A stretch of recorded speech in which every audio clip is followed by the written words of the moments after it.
B2B Cambodia, the portal for business use in Cambodia. When it comes to AI, are there any risks or disadvantages that you might see as well? And how could banks and financial institutions shield against those risks so that when they do integrate AI, it becomes a seamless process? See, first thing is obviously, the AI depends on data, and the data that we have has a bias. I mean, data, what you're generating is the data that you always use, and the data is biased. So the model may have a bias, and that's what you need to guard against, right? Secondly, it has to be done ethically, because it's an extremely powerful tool. I mean, you can do wonders with AI. I don't know whether you heard the Target story or not, where someone could actually use data to predict whether a lady was pregnant. And he sent a letter to the father, and the father came back saying, hey, my daughter is 16, how can she be pregnant? And it turned out the data was right? Oh. So that's the power of data, right? But how do you use it ethically? The second thing the other thing which I've been looking at in AI is that AI is a two-way sheet. I mean, it cuts both ways. So AI is helping the banks, but it's also helping the scammers. And you also need to kind of invest in AI to protect against the AI-driven scams. What steps can banks and financial institutions in Cambodia take to ensure that staff are properly trained and well informed about the new technologies that have been integrated? When you talk about AI, the feeling in the normal bank or the normal person is, look, it's going to take away my job. No, it will not take away your job. It's only going to make your job easier, right? So that's the first communication that needs to go in.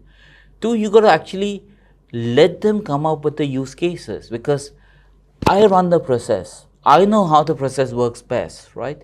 I know what part of it can be automated, what part of it should be left manual.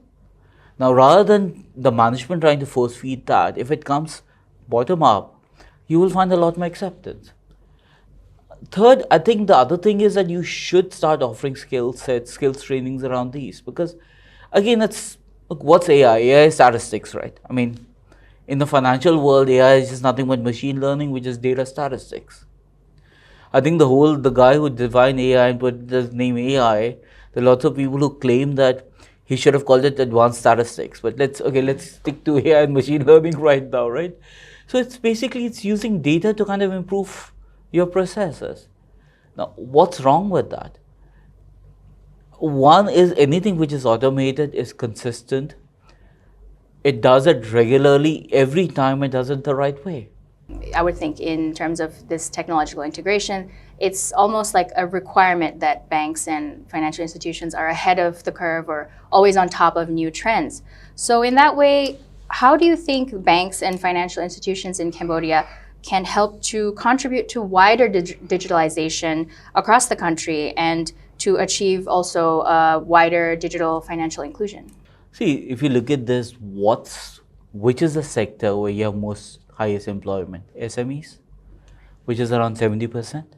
And if you look at SMEs, they are right now being starved of financing. And that's where digitalization, and I would say digitalization and AI together, can actually make a difference. For me, financial inclusion starts by bringing the level of people up. If you can help them economically, you will automatically get to a financial inclusion. Right now, the problem is that those segments may not have access to finance. And just to give you an example, right? So, let's say there are other countries here which are looking at guarantees. The countries are saying that, look, we need the SME finance to go away from collateralized to unsecured, and you need to start using data. Now, for me, that's all a part of the work of digitalization/AI use. The more you get to that, the more you take out the more inclusive you get. Because if people are doing well, you're obviously going to be doing much better as a country. See, if you look at the rural parts of Cambodia, the biggest need right now is distribution. You don't even know what financial products are available. I was reading somewhere that the only reason microfinance has done well in Cambodia is that for the big banks, it doesn't even make sense to open branches there, right? For me, that's the role that the digital can play today.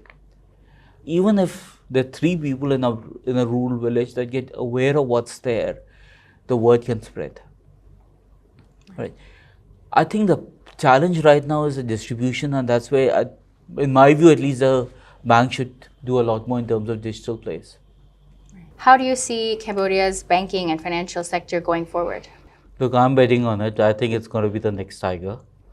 I've been coming to Cambodia since 2017, and every time I land here, I'm amazed by the development. I think it's growing extremely fast. I see that positivity in the people. I see that positivity in the business. In my view, it is, if it can only get that whole structure of overbanked right, I think it's going to be the next tiger. Great. Well, thank you so much for your time today. That's all the questions that I have for you. Thank you. You've been with B2B Cambodia. Thanks for watching. Join us next time as we continue to bring you more news, updates, and developments for the business community in the Kingdom of Cambodia.